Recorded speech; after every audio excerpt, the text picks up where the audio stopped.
Israel மற்றும் அமெரிக்காவின் தாக்குதலை தொடர்ந்து பஹ்ரைன், கத்தார் மீது தாக்குதல் நடத்திய ஈரான், துபாய் மற்றும் அபுதாபியை விட்டு மக்கள் வெளியேறுங்கள் என்று வார்னிங் கொடுத்திருக்கிறது. இது உலக நாடுகளுக்கு பெரும் பதற்றத்தை அதிகரித்திருக்கிறது. இதில் என்ன பிரச்சனை என்றால், ஈரான் அமெரிக்காவின் ராணுவ தளங்களை மட்டுமல்லாமல் நகரத்திற்குள்ளேயும் தாக்குதல் நடத்துகிறது என்பதுதான். இதனால்தான் மக்கள் பாதுகாப்பாக இருக்க வேண்டிய ஒரு கட்டாயம் இருக்கிறது.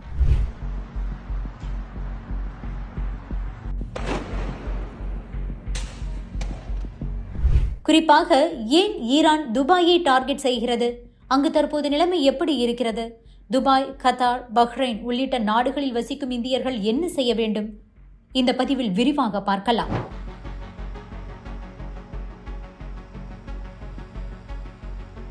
இஸ்ரேல் அமெரிக்கா தாக்குதலுக்கு ஈரான் தற்போது பதிலடி கொடுத்து வருகிறது. இஸ்ரேல் மீது ஏவுகணைகளை வீசி தாக்குதல் நடத்தி கொண்டிருக்கிறது. இதனால் இஸ்ரேல் மக்கள் வீட்டை விட்டு வெளியேற வேண்டாம் என அங்கு அறிவுறுத்தப்பட்டுள்ளது. அதேபோன்று அமெரிக்க கடற்படை தளங்கள், ராணுவ தளங்கள் என ஒவ்வொன்றாக குறிவைத்து வளைகுடா நாடுகள் மீதும் ஈரான் தாக்குதல் நடத்தியிருக்கிறது.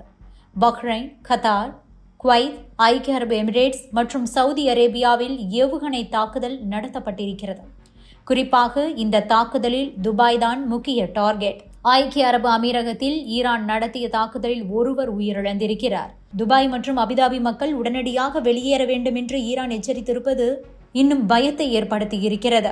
துபாய், கத்தார், அபுதாபி, பஹ்ரைன் உள்ளிட்ட நாடுகள் தங்களது வான்வெளி பரப்புகளை மூடிவிட்டது. அரபு நாட்டின் வான்வழிகள் முழுவதுமாக மூடப்பட்டுள்ளது. பயணிகள் அனைவரும் விமான நிலையத்திலேயே காத்து கிடக்கின்றனர். ஈரான் துபாய் விமான நிலையத்திலேயே தாக்குதல் நடத்தியிருக்கிறது. இதனால் அங்குள்ள விமான நிலையங்கள் மூடப்பட்டுள்ளது.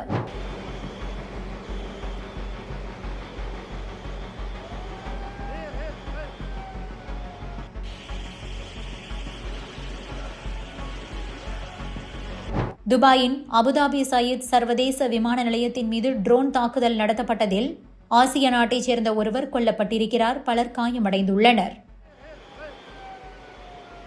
துபாயில் உலகின் மிக உயரமான புர்ஜ் கலீபா கட்டிடத்திற்கு அருகே ஒரு ஏவுகணை வெடிப்பதும் அங்கிருந்து புகை கிளம்பக்கூடிய ஒரு வீடியோ இணையதளத்தில் வேகமாக பரவி வருகிறது.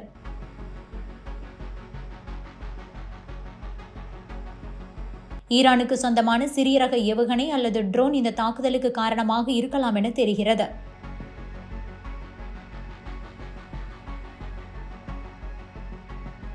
இருப்பினும் புர்ஜ் கலீபா அருகே இந்த தாக்குதல் நடந்ததா, அதில் அங்கு ஏதேனும் சேதம் ஏற்பட்டதா என்பது பற்றிய தெளிவான தகவல்கள் இல்லை. ஆனால் இது தொடர்பான வீடியோ மட்டும் வெளியாகிக் கொண்டிருக்கிறது. புர்ஜ் கலீபா ஹோட்டல் தற்போது காலி செய்யப்பட்டிருக்கிறது. அங்குள்ள சுற்றுலா பயணிகள் அனைவரும் வேறு இடத்திற்கு மாற்றப்பட்டுள்ளனர்.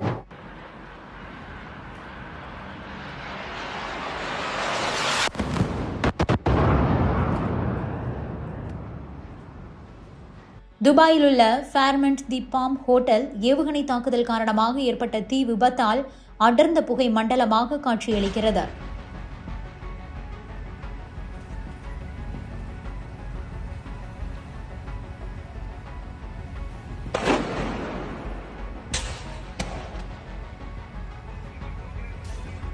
பாம் ஜுமைரா பகுதியில் உள்ள ஒரு கட்டிடத்தில் ஏற்பட்ட தீ விபத்தில் 4 பேர் காயமடைந்திருப்பதாக அதிகாரிகள் தெரிவித்துள்ளனர்.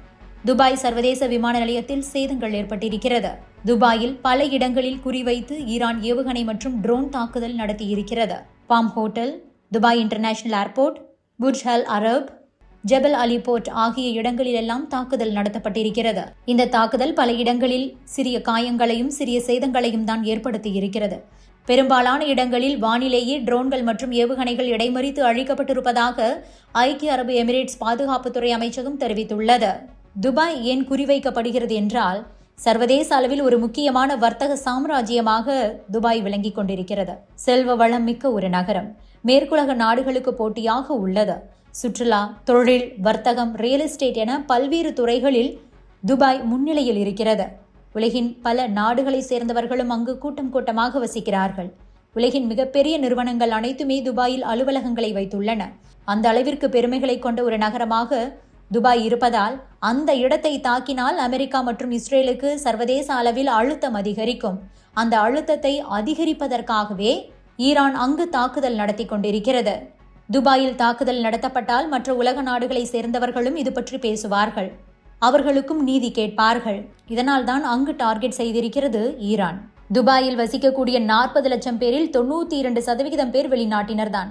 குறிப்பாக ஆசியா, ஐரோப்பிய நாடுகளை சேர்ந்தவர்கள். துபாய் மீது தாக்குதல் தொடரும் பட்சத்தில் போரை நிறுத்துவதற்கு பல்வேறு தரப்பிலும் அமெரிக்கா, இஸ்ரேலுக்கு அழுத்தம் வரக்கூடும் என்ற ஒரு நோக்கத்தில்தான் ஈரான் இவ்வாறு செய்வதாக ஆய்வாளர்கள் சொல்கிறார்கள். எனினும் தற்போது அலி கமேனி கொல்லப்பட்டிருப்பதால் ஈரான் அடுத்து என்ன செய்ய போகிறது என்ற ஒரு கேள்வியும் எதிர்பார்ப்பும் எழுந்துள்ளது. விமான சேவைகள் அனைத்தும் ரத்து செய்யப்பட்டிருப்பதால் இந்தியாவிலும் வெளிநாடுகளிலும் ஆயிரக்கணக்கான பயணிகள் தவிப்புக்கு ஆளாகி இருக்கிறார்கள். இந்த சூழலில் மத்திய விமான போக்குவரத்து துறை அமைச்சகம் நிலைமையை உன்னிப்பாக கவனித்து வருகிறது. பயணிகளின் பாதுகாப்பிற்காகவும் அவர்கள் பாதுகாப்பாக நாடு திரும்புவதை உறுதி செய்வதற்கான பணிகளை கையில் எடுத்திருக்கிறது. அனைத்து விமான சேவை நிறுவனங்களுடனும் தொடர்ந்து நிலைமையை கேட்டறிந்து வருவதாக மத்திய விமான போக்குவரத்து துறை அமைச்சகம் குறிப்பிட்டிருக்கிறது. 10 மணி நேரத்திற்கு முன்பாக மத்திய விமான போக்குவரத்து துறை அமைச்சகம் வெளியிட்ட தகவலின்படி ஈரான் மற்றும் மத்திய கிழக்கு நாடுகளில் வான்வெளி பரப்புக்கு தடை விதிக்கப்பட்டிருப்பதால் இன்றைய தினம் 444 விமான சேவைகள் ரத்து செய்யப்பட்டிருக்கிறது. பயணிகள் விமான நிலையத்திற்கு புறப்படுவதற்கு முன்பாக ஆன்லைன் வாயிலாக தங்களுடைய விமான சேவை நிறுவனங்கள் வெளியிடக்கூடிய தகவல்களையும் தாங்கள் பயணிக்க வேண்டிய விமானத்தின் நிலையையும் தெரிந்து கொள்ள வேண்டும் என அறிவுறுத்தப்பட்டிருக்கிறது.